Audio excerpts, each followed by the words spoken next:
आऊज़ु बिल्लाहि मिनश्शैतानिर्रजीम बिस्मिल्लाहिर्रहमानिर्रहीम। नाज़रीन व सामीन अस्सलामु अलैकुम। उम्मीद है आप खैरियत से होंगे और हमारे वीडियोस से मुस्तफ़ीद हो रहे होंगे। नाज़रीन, इमाम हसन अस्करी अलैहिस्सलाम की शहादत के फ़ौरन बाद उनके घर वालों पर क्या मज़ालिम टूटे और शीयत किस मुश्किल सूरत हाल से दो चार हो गई, इसका हमारे शिया हज़रात को बहुत कम इल्म है। इमाम अलैहिस्सलाम की शहादत के बाद चूँकि इमाम ज़माना अलैहिस्सलाम की दुनिया में तशरीफ़ आवरी को छुपाया गया था, इसलिए आम तासुर ये पाया जाता था कि शियों की हिदायत के लिए अब कोई इमाम बाकी नहीं रहा।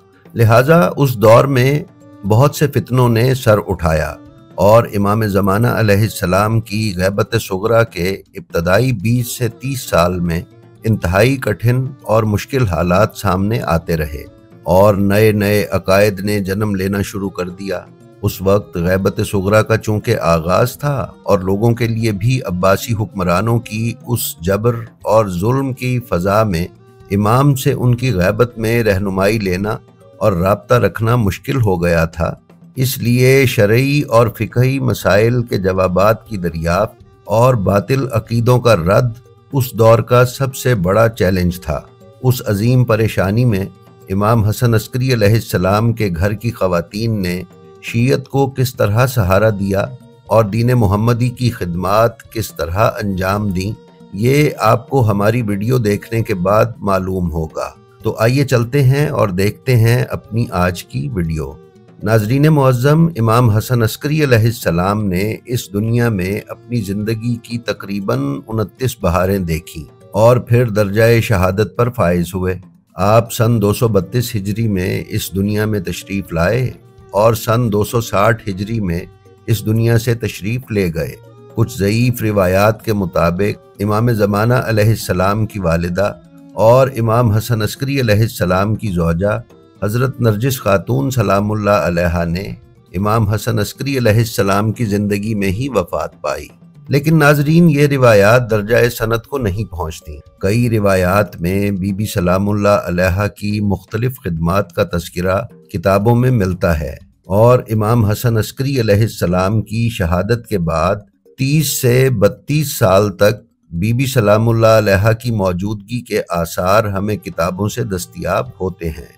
नाज़रीन, बीबी नरजिस सलामुल्लाह अलैहा की इमाम हसन अस्करी अलैहिस्सलाम की शहादत के बाद की ज़िंदगी में कमोबेश 7 साल का अरसा अब्बासी हुक्मरानों की कैद में गुजरा और बीबी सलामुल्लाह अलैहा उन 7 सालों के अलावा बकिया सालों में रूपोशी की ज़िंदगी इख्तियार करने पर मजबूर हुई और कभी किसी काबिल एतमाद शिया के घर और कभी किसी दूसरे के घर बीबी ने ये अरसा खुफिया तौर पर गुजारा।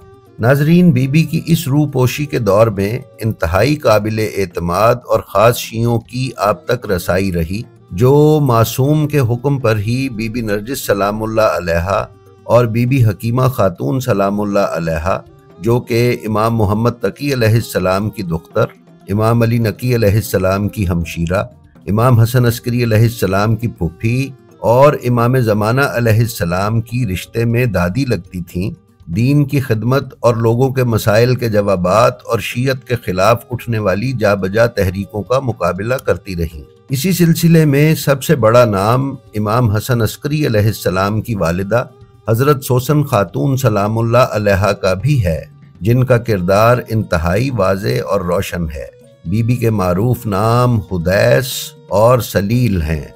शेख सुद्दूक अलैहुर्रहमा ने अपनी सनद के साथ अपनी किताब कमालुद्दीन के सफ़ा 501 पर अहमद बिन इब्राहीम से नकल किया है, जो बयान करते हैं कि मैं सन 282 में इमाम तकी अलैहिस्सलाम की साहबजादी और इमाम अली नकी अलैहिस्सलाम की बहन जनाब हकीमा सलामुल्लाह अलैहा की खिदमत में हाजिर हुआ। मैंने पर्दे के पीछे खड़े होकर उनसे बात की और उनसे दीन के मुतअल्लिक सवाल किया तो उन्होंने मुझे बताया कि वो किसे अपने ज़माने का इमाम मानती हैं। फिर उन्होंने नाम लेकर बताया कि फ़ुलां बिन हसन। मैंने अर्ज़ की कि कुर्बान जाऊं, क्या आपने उन्हें देखा है या उनके बारे में सिर्फ खबर सुनी है? तो उन्होंने फरमाया कि मैं इमाम हसन अस्करी अलैहिस्सलाम की खबर के हवाले से उन्हें जानती हूँ जो उन्होंने अपनी वालिदा को लिख कर भेजी। मैंने पूछा, वो मौलूद अब कहाँ है? उन्होंने जवाब दिया, वो मौलूद पोशीदा है। मैंने कहा, तो फिर अब शिया किसकी तरफ रुजू करें? तो उन्होंने जवाब दिया, इमाम ज़माना अलैहिस्सलाम की जद्दा और इमाम हसन अस्करी अलैहिस्सलाम की वालिदा की तरफ। मैंने फिर पूछा कि मैं ऐसे इमाम की पैरवी करूं कि जिसने एक औरत को अपना वसी बनाया है? तो उन्होंने फरमाया, ये इमाम हुसैन अलैहिस्सलाम की सुन्नत है। उन्होंने ज़ाहिरन अपनी बहन जनाब ज़ैनब सलामुल्लाह अलैहा को अपना वसी बनाया था और इमाम सज्जाद अलैहिस्सलाम की ज़बान से निकलने वाला इल्म इमामत बीबी की तरफ मंसूब किया जाता था ताकि इमाम सज्जाद अलैहिस्सलाम की इमामत पोशीदा रहे। नाजरीन, हज़रत सोसन खातून सलामुल्लाह अलैहा जो कि इमाम हसन अस्करी अलैहिस्सलाम की वालिदा हैं, उन्हें इमाम हसन अस्करी अलैहिस्सलाम ने अपना वसी करार दिया था और इमाम ज़माना अलैहिस्सलाम की गैबत सुगरा के इब्तदाई अदवार में हज़रत सोसन खातून सलामुल्लाह अलैहा इमाम ज़माना अलैहिस्सलाम और अवाम के दरमियान राब्ते और वास्ते का ज़रिया थी। नीज़ मसाइल दीनी की दरियाफ्त के सिलसिले में शिया हज़रत सोसन खातून सलामुल्लाह अलैहा की तरफ रुजू करते थे। नाजरीन मुअज़्ज़म, इसी तरह इमाम ज़माना अलैहिस्सलाम की गैबत सुगरा के इब्तदाई 30 सालों में हज़रत सोसन या हुदैस खातून सलामुल्लाह अलैहा के बाद शियत को अपनी बुनियादों पर खड़ा रखने के सिलसिले में जिस दूसरी खातून का बड़ा किरदार सामने नज़र आता है, वो इमाम ज़माना अलैहिस्सलाम की वालिदा हज़रत नरजिस खातून सलामुल्लाह अलैहा है। हम अपनी एक साबका वीडियो में उनकी रूपोशी और कैद के अरसे के दौरान उनकी तकलीफ़ात और मुश्किलात के बावजूद दीन मुहम्मदी के लिए उनकी खिदमात बयान कर चुके हैं। आप मज़ीद इस्तफ़ादे के लिए हमारी वो वीडियो मुलाहिज़ा फरमा सकते हैं। बहरहाल मुख्तसरन ये है कि इमाम ज़माना अलैहिस्सलाम की गैबत सुगरा में जनाब सोसन सलामुल्लाह अलैहा के बाद शिया जनाब नरजिस खातून सलामुल्लाह अलैहा से रुजू करते रहे और इस दौरान जो झूठे इमाम मेहदी होने के दावेदार अपनी दुकानें सजाते रहे, उनके रद्द और मुखालिफत में हज़रत नरजिस खातून सलामुल्लाह अलैहा ने भरपूर किरदार अदा किया और शियों को राह रास्त पर रखने और दुरुस्त अकायद व नज़रियात की तरवीज व अशात बीबी रूपोश रह कर भी फरमाती रहीं। नाजरीन, इसी तरह हमें उस अरसे में जिन तीसरी खातून का जिक्र सर्राहतन किताबों में मिलता है, वो बीबी हकीमा खातून सलामुल्लाह अलैहा हैं। उनके हालात और उनकी दीनी खिदमात से भी हम आपको किसी न किसी तौर पर आगाह कर ही चुके हैं। अलबत्ता इस पाक व ताहिर ख़ानदान की कनीज़ों ने भी दौर ग़ैबत के इब्तदाई अदवार में जिस तरह दीन की खिदमत की, वो भी अपनी मिसाल आप है। यहाँ हम इस सिलसिले में आपसे एक रिवायत बयान करने की सआदत हासिल कर रहे हैं जो अपने अंदर कई असरारी पहलू लिए हुए है। शेख तूसी ने अपनी किताब अल-गैबा में याकूब बिन यूसुफ ज़र्राब ग़िसानी से नकल किया है कि जब वो इस्फ़हान के सफ़र से वापस आया तो उसने ये वाक़या बयान किया कि मैंने सन 281 हिजरी में हज किया। उस सफ़र में मेरे इलाके के कुछ मुखालिफीन भी मेरे साथ थे। जब हम मक्का पहुँचे तो उनमें से एक शख्स गया और उसने बाज़ार शब की दरमियानी गली में एक घर हमारे लिए किराए पर लिया। वो उम्मुल मोमिनीन हज़रत खदीजा सलामुल्लाह अलैहा का घर था जो दारे रज़ा के नाम से जाना जाता था। उस घर की बालाई मंजिल में गंदुमी रंग की एक मुअम्मर खातून थी। जब मुझे उस घर के नाम का पता चला तो मैंने उस बुजुर्ग खातून से पूछा कि इस घर के मालिकों से आपका क्या ताल्लुक है और इस घर का नाम दारे रज़ा क्यों है? उन्होंने कहा कि मैं अहले बैत के चाहने वालों में से हूँ और इमाम अली रज़ा अलैहिस्सलाम का घर होने की वजह से ये घर दारे रज़ा कहलाता है।